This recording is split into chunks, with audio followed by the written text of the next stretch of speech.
श्रीपादराजं शरणं प्रपद्ये. अध्याय 14. दत्तदासाला अभय प्रदान. काही दिवसांच्या प्रवासानंतर मी शंकर भट्ट मुंताकल्लू या गावी पोचलो. मध्ये रस्त्यात काही वाटसरूंकडे चौकशी केल्यावर कळले की आणखी काही दिवसांनंतर मी कुरापूरला पोहोचू शकतो. अंतःकरण श्रीपाद प्रभूंच्या दर्शनासाठी आतुरले होते. मी जात असलेल्या मार्गावरच एक व्यक्ती हातात ताडीचे मडके घेऊन येत होती. मी मोठा पंडित नसलो तरी काही धार्मिक व्रताचरण करणारा असल्याने मला त्या ताडीचा वास असह्य होत होता. ती व्यक्ती तर माझ्या दिशेनेच येत होती. मला खूप त्रास होत असल्यामुळे मी श्रीपाद प्रभूंचे नामस्मरण करीत वेगाने पुढे जात होतो. पण त्याने आणखी माझ्यापेक्षाही वेगाने येऊन मला गाठले आणि मला प्रश्न केला, अरे, मी तुझ्याजवळ येत असताना तू माझ्यापासून दूर जात आहेस, हे योग्य आहे का? मी लगेच म्हटले, तू कोण आहेस? तुला माझ्याशी काय काम आहे? त्यावर तो जोरात हसला. त्याच्या तोंडातून ताडीचा उग्र वास आला. तो म्हणाला, मी कोण आहे हे जाणून घेण्या अगोदर तू कोण आहेस, कुठून आलायस, कुठे जाणार, हे जाणून घेणे जास्त योग्य होईल. मला वाटलं, अरे वा, एक ताडी विकणाराही वेदांताविषयी बोलू शकतो. तोपर्यंत त्याने येणाऱ्या जाणाऱ्या सर्व वाटसरूंना ओरडून एकत्र केले. पाहता पाहता तिथे चांगलीच गर्दी झाली. तो ताडीवाला त्यांना उद्देशून म्हणाला, मित्रांनो, मी या प्रांतात ताडी विकतो. मी धर्माप्रमाणे आपले जीवन जगतो. ताडीचे वृक्ष माझ्यासाठी कल्पवृक्षासारखेच आहे. मी त्या वृक्षावर चढून ताडी काढेपर्यंत हा ब्राह्मण माझी वाट बघत खाली उभा होता. हा मला म्हणाला, मी ब्राह्मण असूनही मला ताडी पिण्याचे व्यसन आहे. पण ताडी घेण्यासाठी माझ्याकडे पैसे नाहीत, तरी मला थोडी ताडी पाजून पुण्य मिळव. मी याला होकार दिला. पण मी याला ताडी द्यायला तयार होईपर्यंत इथे लोकांची ये जा सुरू झाली. 4 लोकांसमोर ताडी प्यायल्याने ब्राह्मणत्व दूषित होणार हा विचार करून आता तो ताडी घेणार नाही असे म्हणत आहे. पण आता माझा तर वचनभंग होऊन मला महापाप लागेल. खरे तर आमच्या कुळात ताडी अमृतासारखीच समजली जाते. अशी अमूल्य ताडी ब्राह्मणाला पाजल्याने तर विशेष पुण्य लाभ होईल.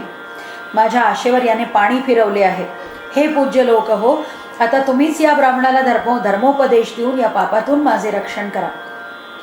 तिथे गोळा झालेले सगळे ताडी विकणारे गौड कुळातीलच होते. त्या सर्वांनी त्या ताडी विक्रेत्याच्या बोलण्याला दुजोरा देऊन मला जबरदस्ती ताडी पाजून त्यानंतर ते सगळे तिथून निघून गेले. मला ज्याने बळेच ताडी पाजली तो अज्ञात मनुष्यही तिथून निघून गेला. मी मनात विचार केला, उत्तम अशा ब्राह्मण कुळात जन्म घेऊनही मी निकृष्ट समजली जाणारी ताडी प्यायलो तरी कसा? दिव्य अवतारी पुरुष श्री श्रीपाद शिवल्लभांच्या दर्शनासाठी जाताना मी हे काय केले? माझे तर ब्राह्मणत्वच नष्ट झाले. परमपवित्र श्रीपाद प्रभूंचे श्रीमुख दर्शन आता मी कसे घेणार? माझे नशीबच फुटके. प्रारब्ध फार बलवान असते. माझ्या कपाळी विधिलेखच असा असेल तर वेगळे घडणार तरी कसे? हा सगळा विचार करून मी अत्यंत दुःखी झालो. माझे पाय लटपटू लागले. तोंडाला असह्य दुर्गंध येत होता. शरीर जणू बधीर झाले होते. नशिबाला दोष देत श्रीपाद प्रभूंचे नामस्मरण करीत मी पुढे निघालो. वाटेत एक आश्रम दिसला. तपोभूमीसारख्या दिसणाऱ्या त्या आश्रमात नक्कीच कोणी महात्मा राहत असतील असे वाटले. पण अशा धार्मिक वृत्तीच्या लोकांची भेट घेण्याची योग्यता माझ्यात राहिली नाही या विचाराने माझे मन दुःखी झाले. त्या पवित्र भूमीवर पाऊल टाकण्यासही मला लाज वाटत होती. असे वाटले की अशा झिंगलेल्या अवस्थेत या पवित्र आश्रमात शिरणे योग्य होणार नाही. मी मुकाट्याने आपल्या रस्त्याने चाललो होतो. तेवढ्यात कुणीतरी टाळी वाजवून मला जोरात हाक मारीत म्हटले, अरे शंकर भट्ट, थांब, तुला दत्तानंद स्वामींनी आपल्या आश्रमात घेऊन येण्याची आज्ञा केली आहे. या ईश्वरी लीलेने मी तर चकितच झालो. मला श्री दत्तानंद स्वामींसमोर आणून उभे केले गेले. स्वामींनी करुणापूर्ण दृष्टीने माझ्याकडे बघून मला लगेच आंघोळ करून यायला सांगितले. स्नानानंतर मला गोड फळे खायला दिली. श्री स्वामींनी मला आपल्या जवळ बोलावले आणि म्हणाले, अरे शंकर भट्ट, दत्तात्रेयांचे नवावतार असलेल्या श्रीपाद शिवल्लभ स्वामींची तुझ्यावर केवढी कृपा आहे. त्यांनी स्वतःच तुला आपल्या अमृत हस्ताने अमृत प्राशन करविले. त्यांना तू गौड कुळातील ताडी विक्रेता समजलास की काय? त्यांनी दिलेल्या अमृताला तू ताडी समजलास का? असा कसा हा तुझा भ्रम? माझे तर डोकेच गरगरू लागले. माझ्या समोरच विश्व माझ्या डोळ्यापुढे अदृश्य होत आहे असे जाणवले. त्यानंतर अनंत चैतन्य शक्ती स्वरूप महासागरातील असंख्य लाटांनी मला कवेत घेतल्याचा अनुभव येऊ लागला. माझा अत्यंत हीन, अत्यल्प, तुच्छ अहंकाररूपी जीव त्या अनंत सत्ताशक्तीत अदृश्य झाला. मी कोण हे मला उमजेना. एका दिव्य आनंदात मी पार बुडालो होतो. माझ्यातला परिमित असलेला मी नष्ट होऊन समस्त सृष्टी मला स्वप्नवत भासू लागली. स्वामीजींनी लगेच माझ्यावर मंत्रजलाचे सिंचन केले. आपल्या दिव्य हस्ताने माझ्या कपाळावर पवित्र भस्म लावले. मी भानावर आलो, पण त्यानंतरही काही काळ मी तो दिव्य आनंद अनुभवित होतो. पूर्वस्थितीत येताच मी पुन्हा स्थूल तत्वात असल्याचे माझ्या लक्षात आले. श्री स्वामी सांगू लागले, पूर्वी एका जन्मात तू गौड कुळात जन्मला होतास, त्यावेळी तू खूप ताडी प्यायचास. तुझ्या अंतरात्म्यात कुठेतरी ताडी पिण्याची इच्छा शिल्लक राहिली होती. श्रीपाद प्रभूंचा अनुग्रह नसता तर तुला ती वाईट सवय लागून ब्राह्मण असूनही तू पतित ठरला असतास. तुझ्या जन्मपत्रिकेत अनेक गंडांतरी येणार आहेत, परंतु श्रीपाद प्रभू आपल्या अमृत दृष्टीने तुझ्या नकळत तुझ्यावरच्या त्या संकटांचे निवारण करीत आहेत. श्री गुरूंच्या थोरवीचे वर्णन करणे कुणाला शक्य आहे? त्याचे वर्णन करताना वेद देखील नेती नेती म्हणत मौन झाले आहेत. यावर मी म्हणालो, स्वामी, मला श्री गुरूंच्या थोरवीचे वर्णन ऐकण्याची तीव्र इच्छा आहे. जसजसा हा विषय मला कळत आहे तसतसा माझा उत्साह वाढत आहे. श्रीपाद प्रभू नेहमी सांगतात की ते नृसिंह सरस्वती रूपात अवतरणार आहे. त्यांच्या लीलेतील गूढ जाणून घेण्याची माझी तीव्र इच्छा आहे. हे ऐकून श्री स्वामी म्हणाले, बेटा, वेदर्षींच्या अध्यात्म साधनेचे प्रमुख उद्दिष्ट होते आत्मिक अंतरसत्य जाणणे. त्यांच्या गूढ शब्दातील प्रमुख शब्द ऋतम याचा अर्थ आहे सत्य, अर्थात आत्मसत्य आणि जडवस्तूंचे सत्य. वस्तुतः कर्मकांडांप्रमाणे ऋत या शब्दाला सत्य, यज्ञ, जल, अन्न अशी वेगवेगळी नावे दिली आहेत. अशाच प्रकारे सरस्वती हा शब्दसुद्धा विशेष आहे. सरस्वती नदी अंतर्वाहिनी आहे. तिचे वर्णन करताना ती सत्य वाक्याचा अर्थ सांगणारी, ऋत प्रबोध करणारी, भावना समृद्ध चैतन्याचा प्रबोध करणारी, महार्णवाविषयी माहिती देऊन आपल्या चित्ताला प्रकाशित करणारी असे म्हटले आहे. श्री गुरु म्हणजे एक प्रबोध शक्ती व चिरकालापर्यंत असणारी प्रबोधिनी प्रवाह शक्ती आहे. श्री गुरूंची वाणी सत्य वाणी असून ती आपले चित्त प्रकाशित करते आणि त्याचप्रमाणे परमसत्य आणि अंतर्ज्ञान आपल्यात प्रतिष्ठित करते. वेदांच्या मते यज्ञ हे अंतःप्रवृत्तीचे बाह्य प्रतीक आहे. यज्ञाच्या द्वारे मानव जे आपले सर्वस्व देवतांना समर्पित करतो त्याची परतफेड म्हणून देवता त्याला गोगण अथवा अश्व देतात. गोगण म्हणजे तेज संपदा आणि अश्व म्हणजे शक्ती संपदा. अशा प्रकारे देवतागण आपली तपशक्ती त्याला प्रसाद रूपाने देतात. योग्य असणाऱ्यांना जाणता यावे या हेतूने वेदातील ज्ञान अत्यंत गुप्त ठेवले आहे. घृत, तूप हा यज्ञविधीमध्ये वापरला जाणारा प्रमुख पदार्थ आहे. लोणी कढवून तयार केलेले ते घृत या शब्दाचा आणखी दुसरा अर्थ आहे तेजस्विता व दीप्ती. वेदांमध्ये गो याचा अर्थ आहे प्रकाश. घोडा हा शक्ती, आत्मविश्वास आणि तपशक्तीचा प्रतीक आहे. ऋषींनी आपापल्या मंत्रांमध्ये गोमुख अश्वाचे वरदान मागितले होते. त्याचा अर्थ आहे तेजाच्या साहाय्याने चालविली जाणारी आध्यात्मिक शक्ती त्यांना प्राप्त व्हावी. त्याचाच अर्थ गो किरणांच्या द्वारे प्रगती करून देणारी अश्वशक्ती असा आहे. ऋषीगण मंत्रांच्या द्वारे प्रार्थना करून पुत्र वा संतती प्राप्त करून घेण्याची इच्छा करतात असे वरवर वाटत असले तरी त्यातही गर्भितार्थ आहे. पुत्रोत्पत्ती हा अंतरशक्तीचा संकेत आहे. अशाच अर्थाचे वर्णन पुढील शब्दात दिसून येते. अग्नी स्वतःच आमच्या पुत्र रूपात जन्माला येणार आहे. अग्नी हा पुत्र आहे आणि त्याचा जन्म यज्ञात झाला. वैश्विक अग्नीला पितृदेवतांचा जनक मानले गेले आहे. याचप्रमाणे सलिल आणि उदक पाणी हे शब्दही सांकेतिक अर्थाने वापरले आहेत. उदाहरणार्थ सलिलम अप्रकेतम हेच वाक्य घ्या.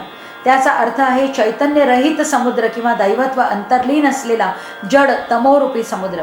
असा अंधारमय समुद्र आपल्या स्वतःच्या शक्तीमुळे दिव्य स्वरूप धारण करतो. या अर्थाने सलिलम शब्द वापरला गेला आहे. या शब्दाचा उल्लेख महासमुद्र असाही केला आहे.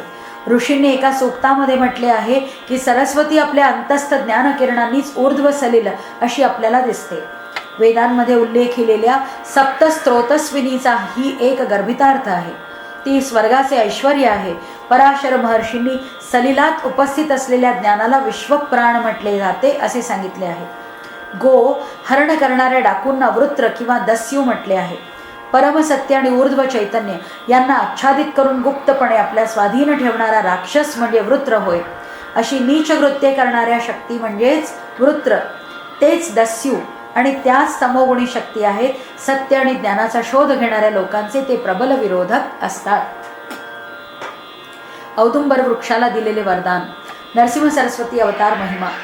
बेटा, हिरण्यकश्यपूचा संहार करण्यासाठी श्री महाविष्णू औदुंबर वृक्षाच्या लाकडी खांबातून नरसिंह रूपात प्रकट झाले आणि त्यांनी प्रल्हादाचे रक्षण केले.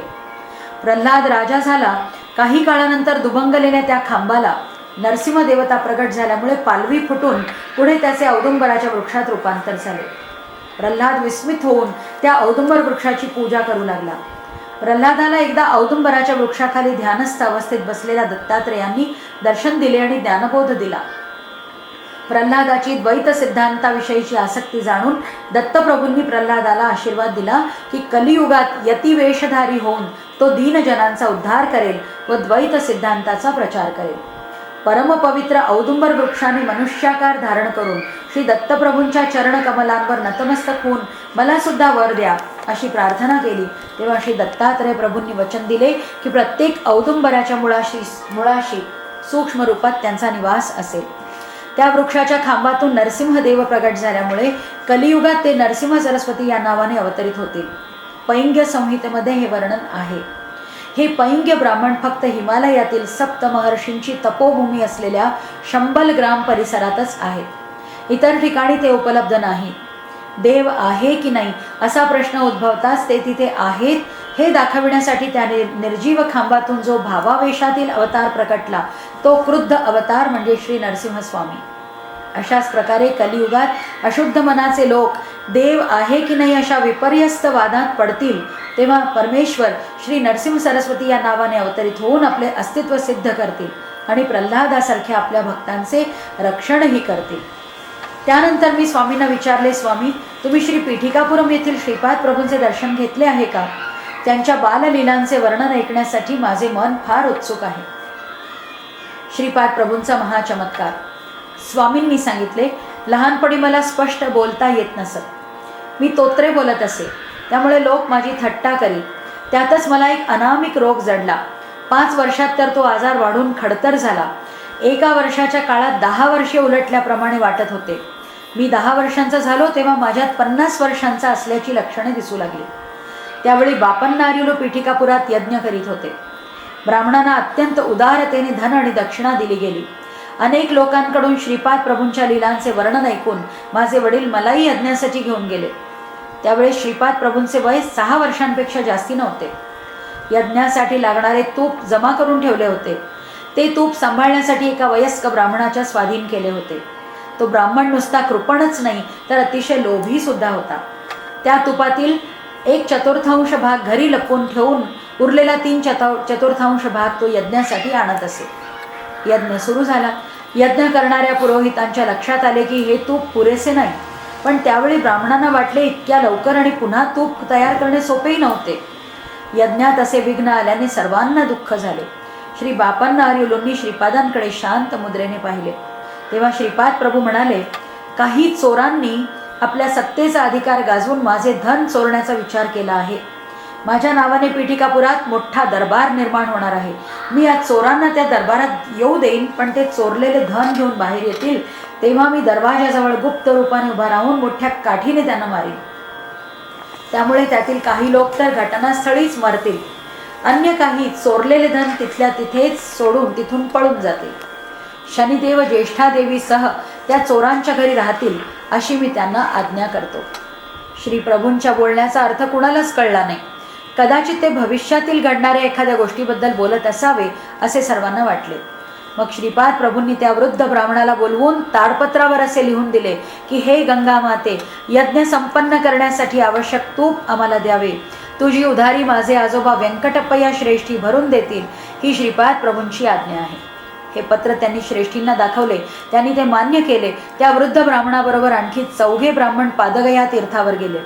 ते लिहिलेले पत्र तीर्थराजाला समर्पित केले आणि बरोबर नेलेल्या पात्रात तीर्थाचे जल भरून घेतले आणि वेदमंत्रांच्या घोषात ते तीर्थजल यज्ञस्थळी घेऊन आले. आणता आणता सर्वांच्या नजरेसमोरच ते जल शुद्ध तुपात बदलले. त्या तुपाच्या आहुतीनीच यज्ञाची यशस्वी सांगता झाली. वचनाप्रमाणे श्रेष्ठींनी त्या पात्रात तूप भरून पादगया तीर्थात समर्पित केले. तुपाची धार त्या तीर्थात ओतताना पुन्हा पाण्यात बदलली. माझ्या वडिलांनी श्रीपादांना माझ्या दुस्थितीबद्दल सांगितले. प्रभू म्हणाले, थोडा वेळ थांब, मी तुझ्या पुत्राच्या या रोगाचेही निवारण अवश्य करीन. त्याचा तोत्रेपणा पूर्ण नाहीसा करीन आणि तो नीट बोलू शकेल. पण थोडे थांब, एक घर जळणार आहे, त्याचा मुहूर्त निश्चित करावयाचा आहे. प्रभूंचे विधान अचिंत्य आहे. तेवढ्यात तो वृद्ध ब्राह्मण तिथे आला. तो अत्यंत घाबरलेला होता. त्याला वाटले तुपाची चोरी तर केली आहे, आता काही नुकसान तर नाही ना होणार. कधी त्याच्या मनात येई की प्रभूंसमोर तुपाची चोरी केल्याचा कबुली जबाब देऊन आपला अपराध स्वीकार करावा का? ते योग्य होईल का? शेवटी त्याने निर्णय घेतला की आता काहीही घडो, श्रीपाद प्रभूंच्या दर्शनाने घडेल ते चांगलेच घडेल. त्या दोघांमध्ये एक मजेदार चर्चा झाली. श्रीपाद प्रभूंनी त्या ब्राह्मणाला विचारले, तुम्ही तर मुहूर्त शास्त्रात पारंगत ब्राह्मण आहात. एका घराला परशुराम प्रीती करायची आहे, म्हणजे घर नष्ट करायचे आहे, त्यासाठी मुहूर्त काढायचा आहे. तेव्हा तो वृद्ध ब्राह्मण म्हणाला, गृहनिर्माणासाठी किंवा भूमिपूजनासाठी मुहूर्त असतात, परंतु गृहदाह करण्यासाठी मुहूर्ताची गरज नसते. श्रीपाद प्रभू म्हणाले, चोरी करण्यासाठी किंवा गृहदाहासाठी मुहूर्त कसे नसतात? तो वृद्ध ब्राह्मण म्हणाला, तसे मुहूर्त असल्याचे मी तरी ऐकले नाही. अशुभ मुहूर्तावर दुर्भाग्यपूर्ण काली अशा प्रकारच्या घटना घडतात किंवा नाही हे मला माहिती नाही. श्रीपाद प्रभू म्हणाले, आता सध्या असा अशुभ काळ आहे का? तो ब्राह्मण म्हणाला, आत्ता असा वाईट काळ चालू आहे. श्रीपाद प्रभू म्हणाले, वा आजोबा, किती शुभवार्ता ऐकवलीत तुम्ही. परमपवित्र यज्ञासाठी जमविलेले तूप एका धूर्ताने चोरून नेले आहे. अग्निदेवाला भूक आवरली नाही. धर्मानुसार अग्निदेवांना जे तूप मिळावयास हवे होते ते न मिळाल्यामुळे ते एक घर जाळून आपली भूक भागवीत आहेत. अग्निदेवता या क्षणी आनंदाने नाचत आहेत. श्रीपाद प्रभूंचे हे बोलणे ऐकल्यावर त्या वृद्ध ब्राह्मणाचा चेहरा पडला. थोड्या वेळातच त्या ब्राह्मणाचे घर आगीच्या ज्वाळात भस्मीभूत झाले. श्रीपाद प्रभू म्हणाले, जा, तुझ्या जळलेल्या घराचे थोडेसे भस्म इथे घेऊन ये. श्रीपाद प्रभू अनुग्रह करून वरदान देतात. त्याचप्रमाणे ते आपल्या क्रोधाने विनाशही करतात. हे त्या ब्राह्मणास माहिती होते. तो ब्राह्मण काहीही न बोलता भस्म घेऊन आला. प्रभूंनी ते भस्म पाण्यात टाकून मला ते पाणी पिण्याची आज्ञा केली. 3 दिवस असे करायला सांगितले. आम्ही 3 दिवस बापन्नाऱ्यांच्या घरी राहिलो. माझ्या शरीरातील ती विचित्र व्याधी आणि माझा तोत्रेपणा नाहीसा होऊन मी पूर्णपणे बरा झालो. श्रीपाद प्रभूंनी आपला दिव्य हस्त माझ्या मस्तकावर ठेवून शक्तिपात करून मला ज्ञानदान केल्याने मी कृतार्थ झालो. त्यानंतर ते म्हणाले, आजपासून तू दत्तानंद या नावाने प्रसिद्ध होशील. गृहस्थाश्रम स्वीकारून लोकांना या भवसागरातून तारशील आणि धर्मबोध करशील. तू आणि हा वृद्ध ब्राह्मण दोघेही गेल्या जन्मी व्यापार करीत होतात. व्यापारात खोट आल्याने दोघेही एकमेकांचा नाश करण्याच्या प्रयत्नात होतात. एके दिवशी या वृद्ध ब्राह्मणाकडे जाऊन त्याला तो खूप प्रेमाने खीर खाऊ घातलीस. त्या ब्राह्मणाला माहिती नव्हते की तू त्या खिरीमध्ये विष कालवले होतेस. ती खीर खाऊन तो थोड्याच वेळात मरण पावला. या वृद्ध ब्राह्मणाने तुझ्या नकळत काही लोकांकडून तुझे घर जाळले. घरी आल्यानंतर सर्वनाश पाहून त्या धक्क्याने हृदयगती बंद पडून तुझा मृत्यू झाला. पूर्वजन्मात विषप्रयोग केल्यामुळे या जन्मी तुला हा विचित्र रोग जडला आणि पूर्वजन्मी या ब्राह्मणाने तुझे घर जाळल्यामुळे या जन्मी आता त्याचेही घर जळून राख झाले. या लीलेच्या योगाने आता मी तुम्हा दोघांनाही तुमच्या कर्मबंधनातून मुक्त केले आहे. श्रीपाद प्रभूंचा अनुग्रह प्राप्त करून मी माझ्या घरी परतलो. त्यांच्या कृपेने वेदशास्त्र संपन्न पंडित झालो.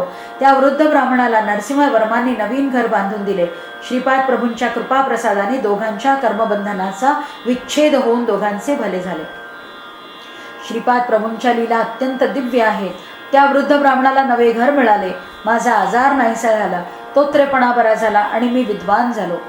श्रीकृष्णाच्या उपस्थितीत ज्याप्रमाणे कुरुक्षेत्रात युद्ध झाले त्याप्रमाणे तो यज्ञ पार पडला. शिवाच्या अनुपस्थित झालेल्या दक्ष यज्ञाचे रूपांतर रणभूमीत झाले होते. अशा प्रकारे धर्माच्या सूक्ष्मतेकडे लक्ष ठेवून विचार करणे अत्यंत आवश्यक आहे. दत्तानंद स्वामी आता पुढे म्हणाले, अरे शंकर भट्ट, सर्व देवता तेजातून निर्माण झाले आहेत. अदिती मातेचे स्वरूप अमर्याद आहे. देवता तिची अपत्य आहे. देवताच मानवाच्या प्रगतीला व विकासाला कारक असतात. देवता मानवाला तेज प्रदान करतात व मानवाच्या आत्म्यावर दिव्य चैतन्य संपदेचा वर्षाव करतात. त्या सत्य पोषक असतात. तेच सत्य लोकाचे निर्माते आहेत. मोक्षप्राप्तीत अडथळे निर्माण करणाऱ्या वाईट शक्तींना दूर करून मानवासाठी अवर्णनीय आनंदाचा मार्ग प्रशस्त करतात. ऋषींनी ईश्वरीय साक्षात्कार झाल्यानंतर निरनिराळ्या दैवी शक्तींचा अनुभव घेऊन त्या शक्तींना विविध नावे दिली. वेदांमध्ये प्रचलित सर्व पदांचे विशेष अर्थ असतात. अश्व म्हणजे घोडा हा झाला लौकिक अर्थ, पण वैदिक ऋषींनी अश्व हा शब्द वेगळ्या अर्थाने वापरला आहे. त्यांच्या मतानुसार जड चैतन्य व मनच चैतन्य प्रदर्शित करणाऱ्या प्राण चैतन्य अर्थात आत्मशक्ती व जीवश्वास शक्ती यासाठी अश्व शब्दाचा उपयोग केला आहे. हे क्रियायोगाचे रहस्य आहे. वनस्पती, पशु इत्यादी जीवांप्रमाणे वागरूप सुद्धा मानवाकडून कल्पिले गेले नाही, तर काही सजीव शब्द मूल बीज शब्दातून उत्पन्न झाले होते. त्यांना सजीव निनाद असेही म्हणता येईल. धातूंची ती अगणित संतती आहे. काही विशिष्ट प्रगतीसह विभिन्न वर्गांचे विभाजन होऊन त्यांच्या वेगवेगळ्या जाती, वंश, परिवार इत्यादी तयार झाल्या. पदांच्या समूहातील प्रत्येक पदाला एक समान विशाल व मानसिक स्वरूपाचा इतिहास असतो. ब्राह्मण भूलोकीच्या देवता. वैदिक काळातील द्रष्ट्या पुरुषांच्या मते भाषेची निर्मिती ही सर्वप्रथम वायू, अग्नी व इंद्र यांच्याद्वारे झाली. शारीरिक अवयवांच्या प्रवृत्तीपासून मन उत्पन्न झाले. ज्ञानेंद्रियांच्या साहचर्य व अपकर्षणानुसार मनाच्या वृद्धीची घडण झाली. याच विकास पद्धतीने शारीरिक अवयव व जाणीवा यांच्या अनुसरणाने भाषा अध्ययनाचा प्रयोग विकसित झाला. अरे बाबा, समस्त देवता मंत्रस्वरूप आहेत. हे विश्व देवाधीन आहे. अशा प्रकारे देवता मंत्राधीन आहेत.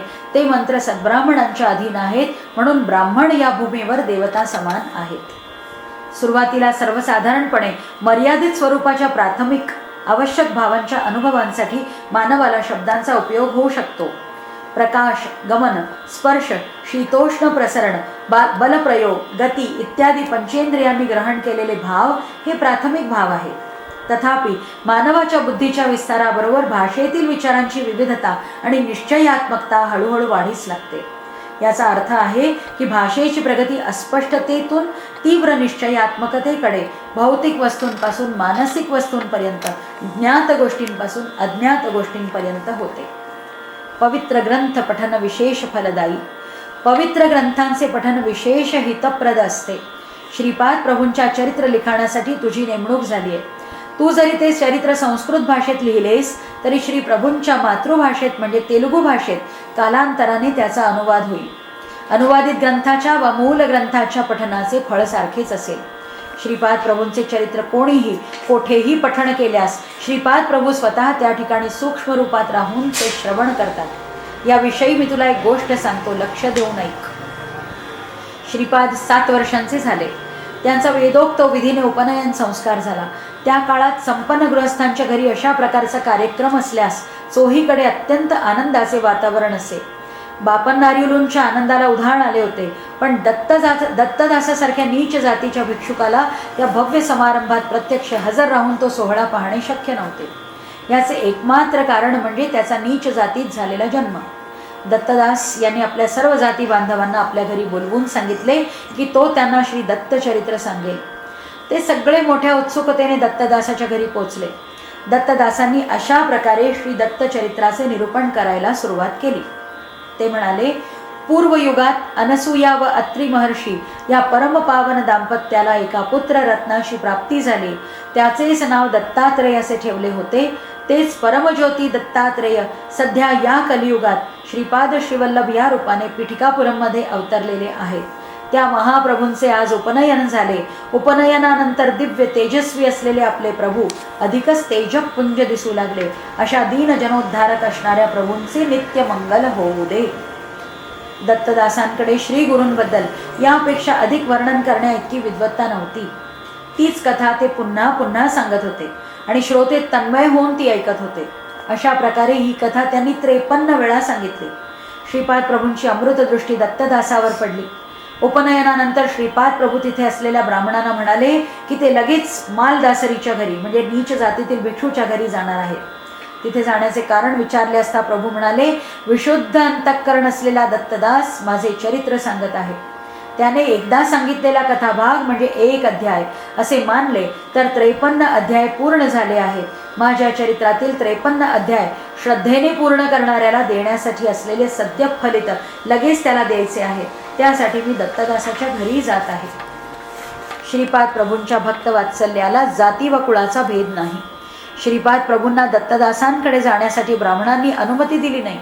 तेव्हा श्रीपाद प्रभू क्रोधित होऊन म्हणाले, तुम्ही कुणालाही पंचम म्हणून नीच जातीच्या लोकांना क्रूरतेने दाबून टाकत आहात, परंतु त्यांच्यावर माझा कृपा कटाक्ष जास्त असल्याने येणाऱ्या शतकात ते उन्नत स्थिती प्राप्त करतील आणि तुमचे बहुसंख्य ब्राह्मण त्यांची सेवक वृत्ती धारण करून धर्मभ्रष्ट आणि कर्मभ्रष्ट होतील. माझे वचन म्हणजे काळ्या दगडावरील रेष आहे, त्यातील एकाही अक्षरात बदल होणार नाही. तुम्हा ब्राह्मणांमधील जे धर्मबद्ध होऊन दत्तभक्ती करीत आपले जीवन व्यतीत करतील त्यांचे मी डोळ्यात तेल घालून रक्षण करीन. श्रीपादांचा क्रोधावेश त्यांच्या आई वडिलांनी शांत करण्याचा प्रयत्न केला. थोड्या वेळाने ते शांत झाले आणि त्यांनी मौन धारण केले. नेमके त्याच वेळी दत्तदासांच्या घरी श्रीपाद श्रीवल्लभांनी त्यांच्या दिव्य मंगल स्वरूपात दर्शन दिले. त्यांनी प्रेमभराने समर्पित केलेली मधुर फळे स्वीकारली. त्यांनी दिलेले दूध त्यांनी प्रेमाने घेतले. त्यांनी आपल्या दिव्य हस्ताने सर्वांना मिठाईचा प्रसाद दिला आणि दत्तदासांच्या घरी असणाऱ्या प्रत्येकाला त्यांनी आशीर्वाद दिला. बाबा शंकर भट्टा, पाहिलेस का श्रीपाद प्रभूंचे हे दिव्य प्रेम? ते भावनेनेच संतुष्ट होतात. त्यांचा कुळ, गोत्र, भौतिक परिस्थिती या गोष्टींशी काही संबंध नसतो. अंत्यकुळातील व्यक्तीने दत्तप्रसाद दिल्यास त्याचा स्वीकार भक्तिभावानेच करावा. त्या प्रसादाचा अवमान केल्यास आपल्याला अनेक कष्ट भोगावे लागतात. श्रीपादांनी भक्तांना सांगितलेली 12 अभयवचने. दत्तदासांच्या घरी श्रीपादांनी सांगितलेल्या वचनांचे काळजीपूर्वक श्रवण करा. 1. माझ्या चरित्राचे भक्तिपूर्वक पारायण होत असलेल्या प्रत्येक स्थळी मी सूक्ष्म रूपात असतो. 2. मनोवाक्काय कर्मणा म्हणजे काया, वाचा, मन आणि कर्म मला समर्पित असलेल्या साधकांचा मी डोळ्यात तेल घालून सांभाळ करतो. 3. श्री पीठिकापुरममध्ये मी प्रतिदिन माध्यान्ह काळी भिक्षा स्वीकारतो. माझे येणे दैव रहस्य आहे. 4. सतत माझे ध्यान करणाऱ्यांचे कर्म ते कितीही जन्मजन्मांतरीचे असले तरी मी ते भस्म करून टाकतो. 5. अन्न हेच परब्रह्म, अन्नम अहो रामचंद्राय. अन्नासाठी तळमळणाऱ्यांना अन्न दिल्यास मी त्या दात्यास नक्कीच प्रसन्न होतो. 6. मी श्रीपाद श्रीवल्लभ आहे. माझ्या भक्तांच्या घरी महालक्ष्मी तिच्या संपूर्ण कलेने प्रकाशित असते. 7. तुमचे अंतःकरण शुद्ध असले तर माझा कटाक्ष सदैव तुमच्यावर असतो. 8. तुम्ही ज्या देवता स्वरूपाची आराधना कराल, ज्या सद्गुरूंची उपासना कराल ती मलाच प्राप्त होईल. 9. तुम्ही केलेली प्रार्थना मलाच पोचते. माझा अनुग्रह आशीर्वाद तुम्ही आराधिलेल्या देवतेच्या स्वरूपाद्वारे, तुमच्या सद्गुरूद्वारे तुम्हाला प्राप्त होतो. 10. श्रीपाद श्रीवल्लभ म्हणजे केवळ नामरूपच नाही, सकल देवता स्वरूप समस्त शक्तीचे अंश मिळून माझे विराट स्वरूप अनुष्ठानाद्वारेच तुम्हाला समजू शकेल. 11. श्रीपाद श्रीवल्लभ हा माझा संपूर्ण योगावतार आहे. जे महायोगी महासिद्ध पुरुष माझे नित्य ध्यान करतात ते माझेच अंश आहे. 12. तुम्ही माझी आराधना केली तर मी तुम्हाला धर्ममार्गाचा बोध करतो. तुम्ही पतित होऊ नये म्हणून मी सदैव तुमचे रक्षण करतो. श्रीपाद श्रीवल्लभांचा जय जयकार असो. अध्याय 14 समाप्त.